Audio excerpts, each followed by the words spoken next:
Start recording. Start recording. Camera choose. Stop recording. Button. Okay. Good morning. Happy Victoria Day. Oh, sorry, I lied. Good afternoon. Happy Victoria Day. Let's strike fresh and get this over with again. Here we are. This could potentially, depending on how ambitious I get, be the end of this book. We'll have to see how it goes. We've got, I think we're probably got about a third of it to go. So maybe half an hour's worth of reading if I don't wreck anything. So here's hoping everyone's having a good Victoria Day long weekend. Hopefully you've got your water wings, your life jackets, and your rubber boots and or galoshes, because everyone likes the word galoshes. Anyway, let's get the show on the road. We've got the Diary of Wimpy Kid Dog Days edition, and we're starting on, oh hey, how appropriate is that, Monday. Dad's really mad that he had to drive a 4-hour round trip to come get me, but Mom wasn't mad at all. She said the incident between me and Rowley was just horseplay, and she was glad we were pals again. But Dad is still mad, and it's been really chilly between us ever since we got back. Mom's been trying to get the two of us to do something, like go to the movies together so we can make peace. But I think right now it's best for me and Dad to just stay out of each other's way. I think Dad's bad mood is here to stay, though, and part of it has... What in the world? Though, and part of it has nothing to do with me. When I opened up today's paper, here's what I saw in the art section. Arts. Beloved comic to continue. Tyler Post will pen new Lil Cutie comic. The first of which will appear in the paper a week from Sunday. Lil Cutie to be carried on by original cartoonist's son.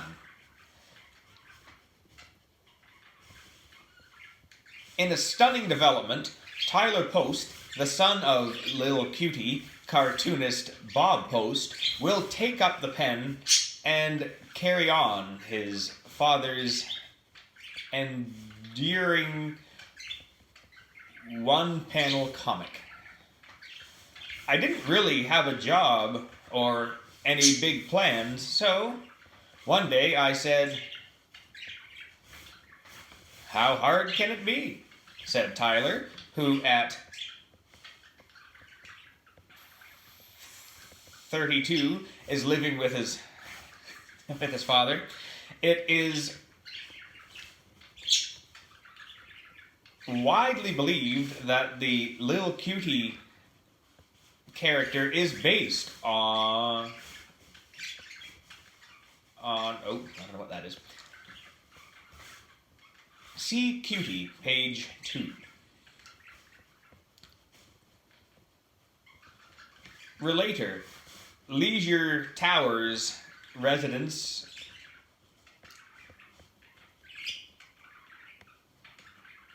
RJC, page 3, whatever that means. Last night, Dad's maid came into my room and talked to me, which was the first time we'd spoken to each other in about 3 days. He said he wanted to make sure I was around on Sunday, and I said I would be. Later on, I heard him talking about what in the world? Later on, I heard him talking about someone on the phone, and he seemed to be acting kind of secretive. Dad, yes, and I'll leave him with enough food and water for a week. After that, I asked Dad if he was taking me anywhere in particular on Sunday, and that seemed to make him really uncomfortable. He said no, but he wouldn't look me in the eye. Now I knew Dad wasn't telling the truth, so I started to get kind of worried. Dad was willing to stop me, to ship me off to a military academy before, and I wouldn't put anything past him.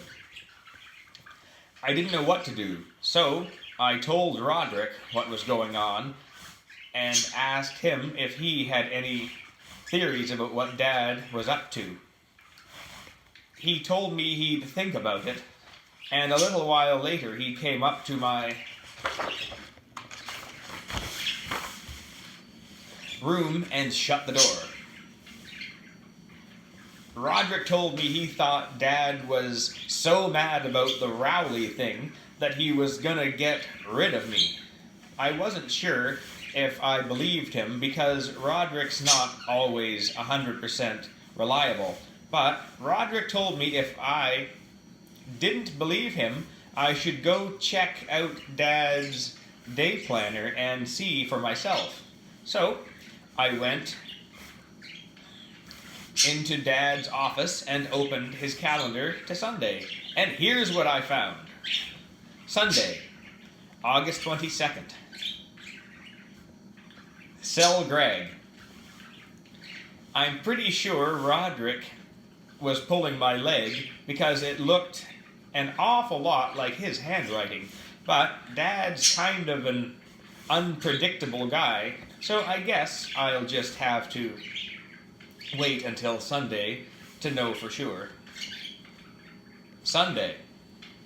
The good news is, Dad didn't sell me or give me away to an orphanage today. The bad news is that after what happened, he probably will. At about 10 o'clock this morning, Dad said to get in the car because he wanted to take me into the city. When I asked what for, he said it was a surprise. Greg shudders. On the way to the city, we stopped for petrol. Dad had left a map and directions on the dashboard of the car, so now I knew where we were going. 12 Bayside Street. Well, I was pretty desperate, so for the first time ever, I used my ladybug. I finished my call right before Dad came back to the car, and we headed into the city.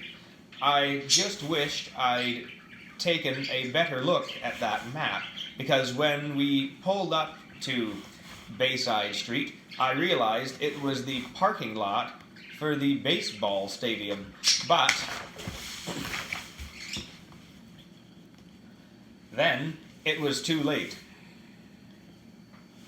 The police were waiting for them.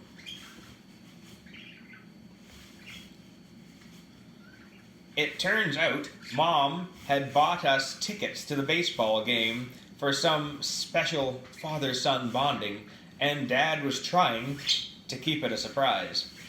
But it took Dad a long time to explain all of that to the cops. After he cleared things up with the police, Dad wasn't in the mood for a ball game, so he just took me home. I felt kind of bad because the seats Mom got us were in the third row, and it looked to me like they cost a fortune. TV screen shows shot of the two arresting officers having a great time at the baseball game. That was a captiony thing, by the way. Tuesday! I finally found out what that phone call was all about the other day. Dad had been on the phone with Grandma, and they were talking about Sweetie, not me. Mom and Dad had decided to give the dog to Grandma, and Dad dropped Sweetie off on Sunday night. To be honest with you, I don't think anyone's really going to miss him around here. Me and Dad haven't talked to each other since then, and I've been looking for excuses to stay out of the house. I found a really good one yesterday. There was a commercial on TV for this store called The Game Hut, which is where I buy all my video games. They're having a competition where you play at your local store, and if you win, you get to advance to the national playoffs, and the winner of that gets $1,000,000. The competition at my local store is on Saturday. I'm sure there are gonna be a ton of people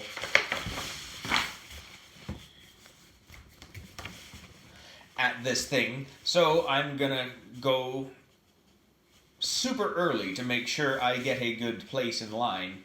I learned that the trick from Roderick, whenever he wants to get tickets to a concert, he camps out the night before. In fact, that's where he met his band's lead singer, Bill.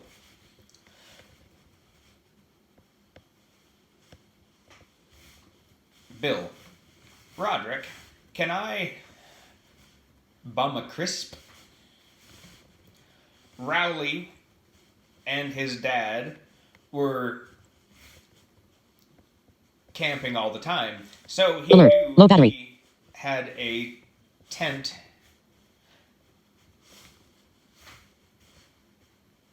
So I knew he had a tent. I called Rowley and told him about the video game contest and how we could win $1,000,000. But Rowley was acting nervous on the phone. I think he was still worried. This is getting bad, isn't it?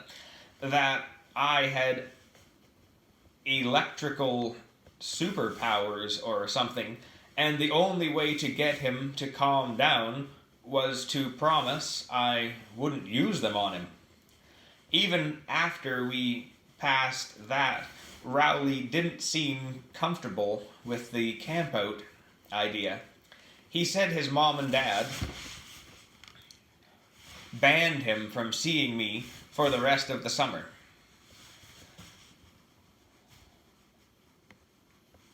I pretty much figured that, but I had a plan to get around it. I told Rowley that I'd tell my parents I was going up to his house to spend the night, and he could tell his parents he was going to Collins.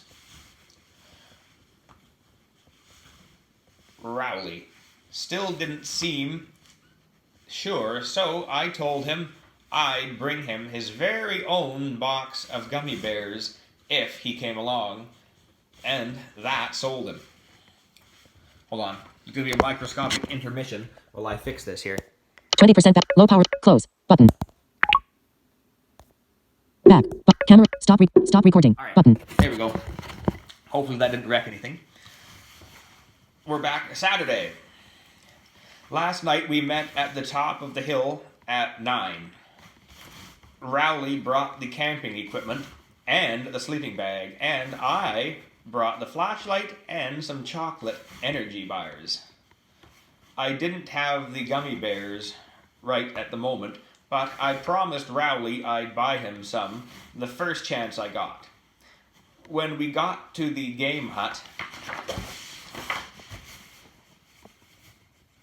we were the only people there, and I couldn't believe our luck. So, we pitched our tent in front of the store before anyone else could take our spot. Then, we watched the door to make sure no one tried to cut in front of us. I figured the best way to save our place in line was to sleep in shifts. I even offered to take the first shift and let Rowley sleep because that's just the kind of person I am. After my shift was over, I woke Rowley up for his turn, but he fell back asleep in about 5 seconds. So I shook him awake and told him he needed to stay alert. Rowley didn't even bother trying to defend himself. Rowley, I didn't even really like video games. I decided it was up to me to make sure nobody got in front of us, so I stayed up all night. I was starting to have trouble keeping my eyes open around 9 in the morning, and I ate both of the energy bars I packed to keep myself going. I got chocolate all over my hands, and that gave me an idea. I opened the tent flap, then slipped my hand inside and made it crawl like a spider. I thought it would be funny to make Rowley think it was the muddy hand. I didn't hear any noises coming from inside the tent, so I thought Rowley was still sleeping. But before I had a chance to open the flap and check, my hand got crushed to smithereens. I pulled my hand out of the tent, and my thumb was already starting to turn purple. I was really ticked off at Rowley, not because he smashed my hand with a mallet, but because he thought that it could stop the muddy hand.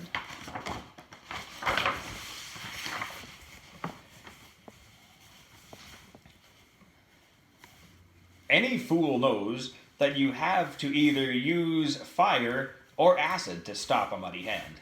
All a mallet's gonna do is make it angry. I was about to give Rowley a piece of my mind, but right then, the guy from the game hut came out and opened the front door. I tried to ignore the throbbing pain in my thumb and focus on the reason we came here. The game hut guy wanted to know why we had a tent in front of the store, so I told him we were there to compete in the video game contest, but he didn't even know what I was talking about. So I had to show him the poster from the window to get him up to speed. The clerk said the store wasn't really set up for a video game tournament, but since there were only 2 of us, maybe we could just play each other in the back room. I was a little irritated at first, but then I realized all I needed to do was win this tournament, was to beat Rowley. So the clerk set us up to play a death match in Twisted Wizard. I almost felt sorry for Rowley because I'm pretty much an expert at that game, but when we got started to play, I realized my thumb was so messed up I couldn't press the buttons on the controller. All I could do was just run around in circles while Rowley shot me over and over. Rowley, yippee! Rowley ended up beating me 15-0. The clerk told Rowley he won the competition and has a choice. He could either fill out the paperwork to go to the national tournament, or he could get a giant box of chocolate-covered raisins. I'll bet you can guess which one Rowley picked.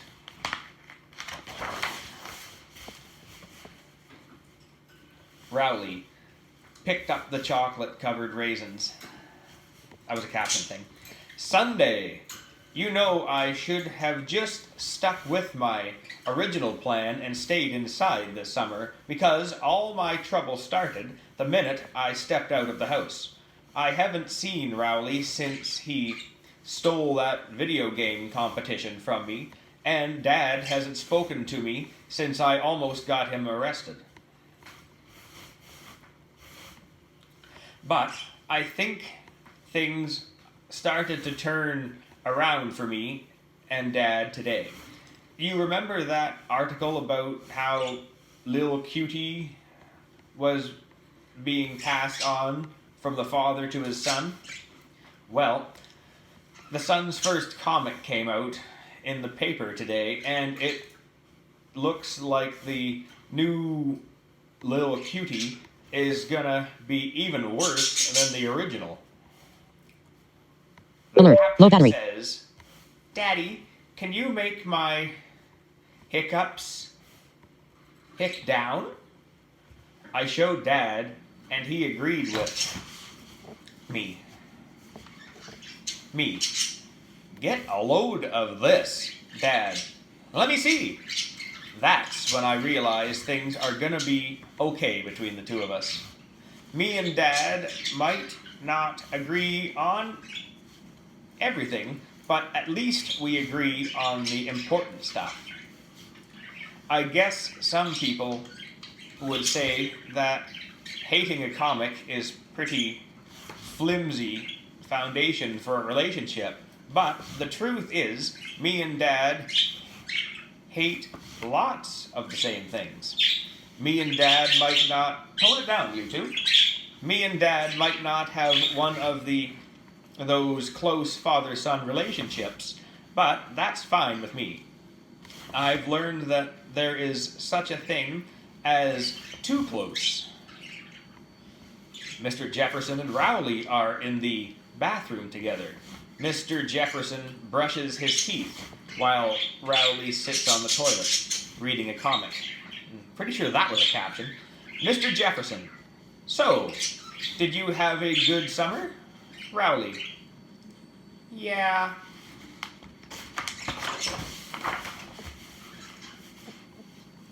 I realized summer break was pretty much over when Mom finished up her photo album today. I flipped through it, and to be honest with you, I don't think it was a very accurate record of our summer, but I guess the person who takes the pictures is the one who gets to tell the story. Best summer ever. The photo album captions and pictures are as follows.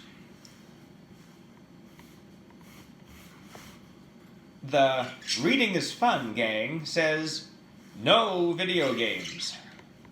None of the members look very happy, apart from Mom. Now, Gregory can't stop reading. Greg is at the salon gossiping, getting his hair done and looking at a magazine. Gregory plays a game of hide and seek with a summer pal. Greg is inside watching Fregley through the window. Fregley looks out from behind the tree. Just what I wanted. Greg has on a half-eaten slice of birthday cake and his ladybug foe. 3 generations of Heffley men bond over brunch. No one looks very happy, apart from Grandpa. Roderick says, "Who needs the beach?" Roderick looks unimpressed at the slip and slide pool. A magical 4th of July. Manny holds a sparkler. There is one firework in the distance. Splish splash. Gregory has a blast at the pool. Greg is trying to avoid the body hair falling off a man into the pool. Oops! Mom gets in the picture. An upside down picture of Mom. Gregory feels cool hanging out with a lifeguard pal. Greg looks unhappy standing near a big hairy man.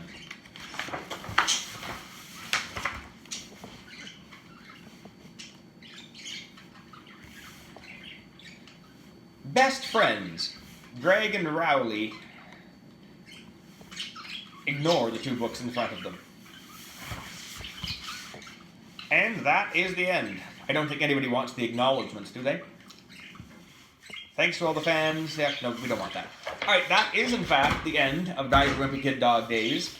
And, as I told you before, we have one other book here, or we had one other book here, which was Little House on the Prairie. But, our friendly neighborhood residence manager, one Mrs. Ricker, managed to somehow get her hands on another book, which is called Here's Hank. I don't know who Hank is, but he is now here because she dropped him off via contactless delivery, which means Hank was hiding under the barbecue cover on my back deck when I got home from work.